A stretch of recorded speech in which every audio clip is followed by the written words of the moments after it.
Hey guys, bicycle driver here. My videos aren't posted just to shame motorists. I also try to educate. I understand that some people may not know the laws or even understand the laws if they do know the laws. And then the people who don't ride bicycles or drive bicycles don't understand some of the dangers we face because they're not put into our shoes. I like to use the example of someone without kids doesn't know how to childproof their home because they don't know all the things that people with kids, that the kids get into. Unfortunately, that means that I cram the beginning of the video with all these placards or slides of all these laws that, it's a lot of reading to slog through, or if I leave them long enough to read, then the beginning of the video is 5 minutes long. If I make them short, then people have to pause and play and pause and play and all that good stuff. So I think I'm going to try starting a new series, an educational series.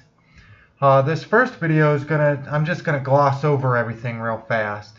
And then later, when I have more time, I'll start expanding on each law or each concept of safety and expand on it in more detail. So, let's get started. Okay, first up is definition of vehicle. Vehicle means every device, including a motorized bicycle, in, upon, or by which any person or property may be transported or drawn upon a highway, except that vehicle does not include any motorized wheelchair or electric personal assistive mobility device, any device that is moved by power collected from overhead electric trolley wires or that is used exclusively upon stationary rails or track, or any device other than a bicycle that is moved by human power. So basically they start listing the exclusions and then exclude bicycles from the list of exclusions. So bicycles are in fact vehicles that are allowed to use the road.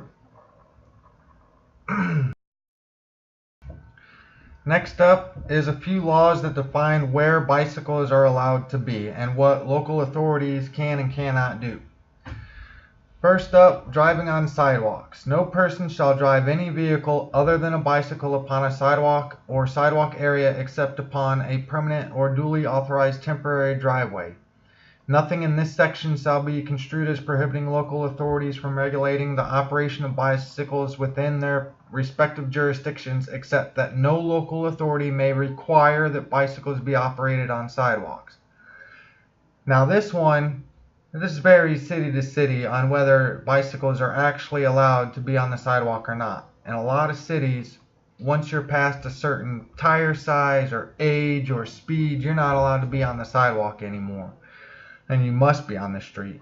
But this law prevents local authorities from forcing cyclists to use sidewalks. So no matter what, in the state of Ohio, we're allowed on the road, no matter what city you're in. The next law, local traffic regulations, spouts off a bunch of other things, does not prevent local authorities from carrying out the following activities with respect to streets and highways under their jurisdiction and within the reasonable exercise of the police power. Number 8 would be regulating the operation of bicycles, provided that no such regulation shall be fundamentally inconsistent with the uniform rules of the road prescribed by this chapter, and that no such regulation shall prohibit the use of bicycles on any public street or highway except as provided in section 4511-051 of the revised code.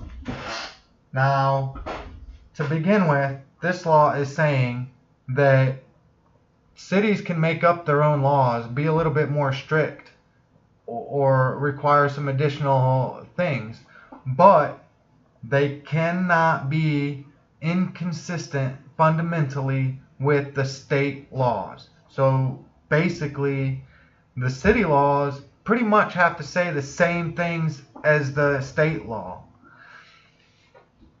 Goes on to further clarify that local authorities are not allowed to make regulation to prohibit us from the public streets. Now, the exception would be freeways. Cyclists are not allowed on limited access freeways in Ohio. Any other street, the highway, the Route 20, all of that kind of stuff, you're allowed on the street. Next would be the definition. Street or highway means the entire width between the boundary lines of every way open to the use of public as a thoroughfare for purposes of vehicular travel. Now, normally, I'm pretty sure this means the entire right-of-way that the government owns from side to side. You go down the street and they don't just own the street and then just own the sidewalk or the tree lawn. It goes beyond that a little bit. Roadway means that portion of highway improved, designed, or ordinarily used for vehicular travel, except the berm or shoulder. If a highway includes two or more separate roadways, the term roadway means any such roadways separately, but not all such roadways collectively. That except the berm or shoulder is very important, because in later laws you'll see that it talks about where a cyclist is supposed to be on the roadway. Now, that simple use of the word roadway automatically means that law in no way, shape, or form intends for a cyclist to be on the shoulder. Okay, obedience to traffic control devices. No pedestrian, driver of a vehicle, which a bicycle is, or operator of a streetcar or trackless trolley shall disobey the instructions of any traffic control device placed in accordance with this chapter, unless at the time otherwise directed by a police officer. Now, traffic control devices include the paint on the pavement, so lane lines, turn arrows, all of that stuff. So I'm supposed to drive within the lane just like everybody else. If I need to turn left, I'm supposed to get into the left turn lane just like anybody else. If I want to go straight, I'm not supposed to stay up against the curb if the curb is going to be in a right turn only lane and go straight through the right turn only lane. This also applies to motorists who think that they can pass using a left turn only lane. To expand on obeying traffic control devices, here we have driving in marked lanes. Whenever a roadway has been divided into two or more clearly marked lanes for traffic, or wherever within municipal corporations traffic is lawfully moving in two or more substantially continuous lines in the same direction, the following rules apply. Number 1, a vehicle, which a bicycle is, or trackless trolley shall be driven as nearly as practicable entirely within a single lane or line of traffic, and shall not be moved from such lane or line until the driver has first ascertained that such movement can be made with safety. So right here, I am supposed to drive within a lane, not the shoulder, not the berm, not the edge, not the gutter pan, in the lane. I'll expand on the gutter pan a little bit later. Now let's get to some of the real meat and potatoes. This law specifically targets bicycles, operating bicycles and motorcycles on roadway. Every person operating a bicycle upon a roadway shall ride as near to the right side of the roadway as practicable, obeying all traffic rules applicable to vehicles and exercising due care when passing a standing vehicle or one proceeding in the same direction. Now, I have practicable in bold letters because practicable does not mean possible. It may be possible to be further to the right, but it may not be practicable. Practicable generally means in court safe and reasonable. If it's not safe for me to be over there, then it's not practicable. if it's not reasonable to expect me to drive through all the gravel and debris, glass, nails, screws, and all that piles up on the edge of the road, then it is not practicable. So therefore, I do not need to be over there. Fortunately, many officers and judges interpret this the wrong way, which brings us to the next law. Now, this section was added to 451155 because officers and judges had a hard time interpreting the word practicable. It's pretty simple, but they have the mindset of we just need to move out of the way. This section does not require a person operating a bicycle to ride at the edge of the roadway when it is unsafe or unreasonable to do so. Conditions that may require riding away from the edge of the roadway include when necessary to avoid fixed or moving objects, parked or moving vehicles, surface hazards, or if it otherwise is unsafe or impracticable to do so, including if the lane is too narrow for the bicycle and an overtaking vehicle to travel safely side by side within the lane. Now, to begin with, here's that word roadway. That's why I brought up that the law in no way, shape, or form intends for us to be on the shoulder, because it specifically said in the roadway. The beginning of this law sets up general conditions. If it's generally unsafe or unreasonable to be at the edge, I don't need to be. Then it lists a few of the specific reasons that we may need to not be at the edge of the road. Then the very end is very critical, including if the lane is too narrow for the bicycle and an overtaking vehicle to travel safely side by side within the lane. Now, to begin with, I only need to be as far right as practicable. So if I'm avoiding anything, or even if I'm all the way at the edge, and you try to pass, and in order to give me a safe passing clearance, your mirror on your vehicle needs to cross the line by even an inch. You are no longer safely side by side within the lane. You have left the lane. So if the lane is too narrow to share side by side safely within the lane, I am allowed to use the full lane. This will definitely be expanded on later, but I do not need to move over at any point when the lane is too narrow. You must wait and pass when it's safe to do so. To further expand on the principle that I do not need to move out of the way if it is unsafe to do so, which is set by law, this law follows a section that explains what operators of slow-moving vehicles must do. So this encompasses all slow-moving vehicles, not just bicycles. And even here, nothing in Division B1 of this section requires a driver of a slower vehicle to compromise the driver's safety to allow overtaking by a faster vehicle. You do not need to drive on the shoulder if you got a flat tire and you're limping your car along. You do not need to drive on the shoulder to stay out of the way. You do not need to move over to let someone squeeze between you and oncoming traffic. You can drive within the lane and only move over when it's safe to do so. Oh, but the motorist exclaimed, "You're impeding traffic." Or am I? Yes, I am impeding traffic, but am I illegally impeding traffic? No.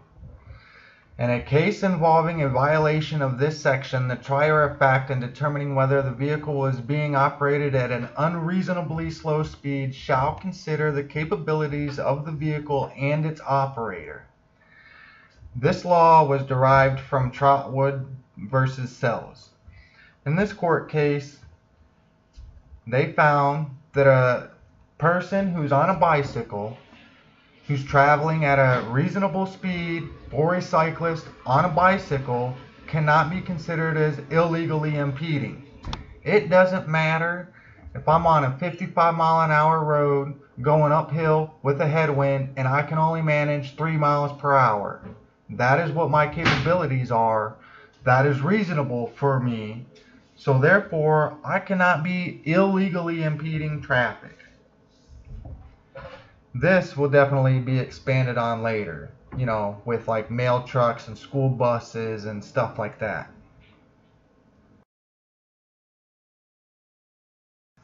Now let's get into some motorist responsibilities.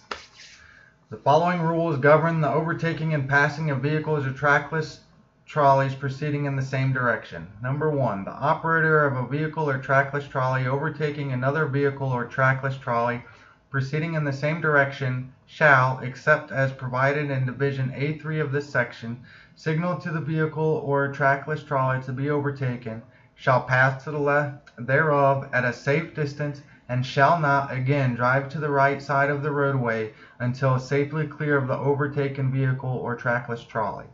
When a motor vehicle or trackless trolley overtakes and passes a bicycle, 3 feet or greater is considered a safe passing distance.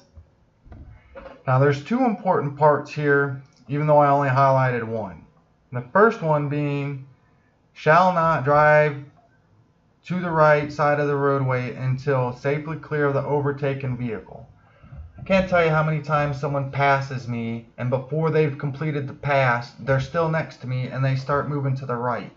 Or they just barely get past me and drive to the right, cutting me off. You must be all the way safely passed. You must give 3 feet to the left edge of my vehicle. Now, my bicycle has a mirror sticking out the left side. That mirror is the start of the 3 foot. If I'm driving in the right-hand tire track, you must change lanes to pass in most lanes that are in the Ohio.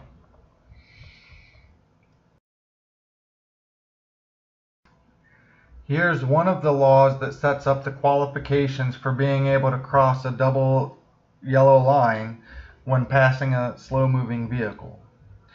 No vehicle or trackless trolley shall be driven to the left of the center of the roadway in overtaking and passing traffic proceeding in the same direction unless such left side is clearly visible and is free of oncoming traffic for a sufficient distance ahead to permit such overtaking and passing to be completely made. Basically, you have to be able to see the complete distance that it's going to take you to make the pass, without interfering with the safe operation of any traffic approaching from the opposite direction or any traffic overtaking. So you can't squeeze by me, you can't cut me off in order to make the pass, because that would be interfering with the safe operation of the overtaking.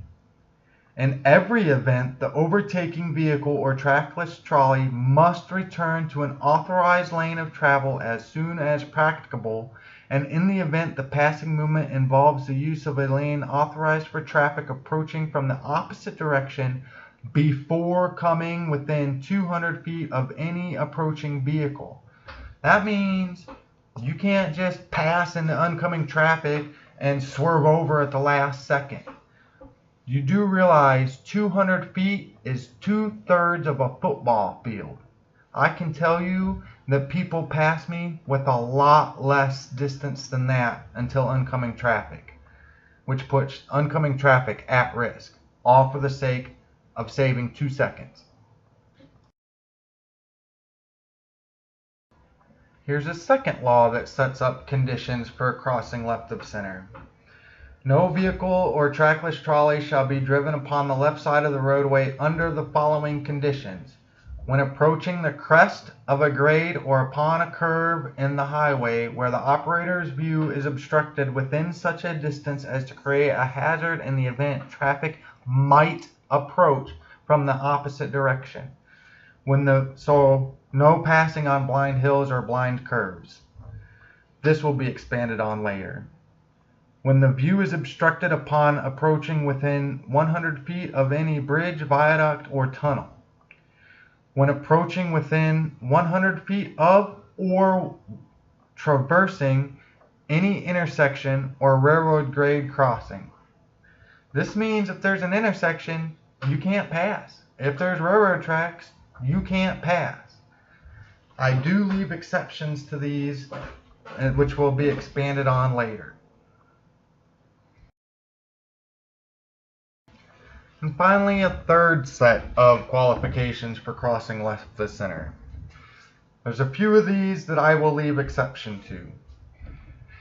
Provision A of this section does not apply when all of the following apply. Not one, not two, but all three must apply to be able to go left of center. The slower vehicle is proceeding at less than half of the speed limit applicable to that location. The faster vehicle is capable of overtaking and passing the slower vehicle without exceeding the speed limit. There is sufficient clear sight distance to the left of center or center line of the roadway to meet the overtaking and passing provisions of section 451129 of the revised code, considering the speed of the slower vehicle. Now, less than half of the speed limit. So in a 25 mile an hour zone, I have to be doing 12.4 miles or slower in order for you to be allowed to pass. In a 35 mile an hour zone, I have to be traveling at 17.4 or lower for you to be able to pass. Now, normally, I don't mind if I'm going that speed and someone passes. But if I'm within 5 miles of the speed limit or 10 miles an hour at 35, then it starts to get questionable. I'll expand on that later. That concludes the introductory to my educational series. I hope it was helpful. Click subscribe to see future episodes in this series and to see all the other videos I post. As always, stay safe. Have a good trip.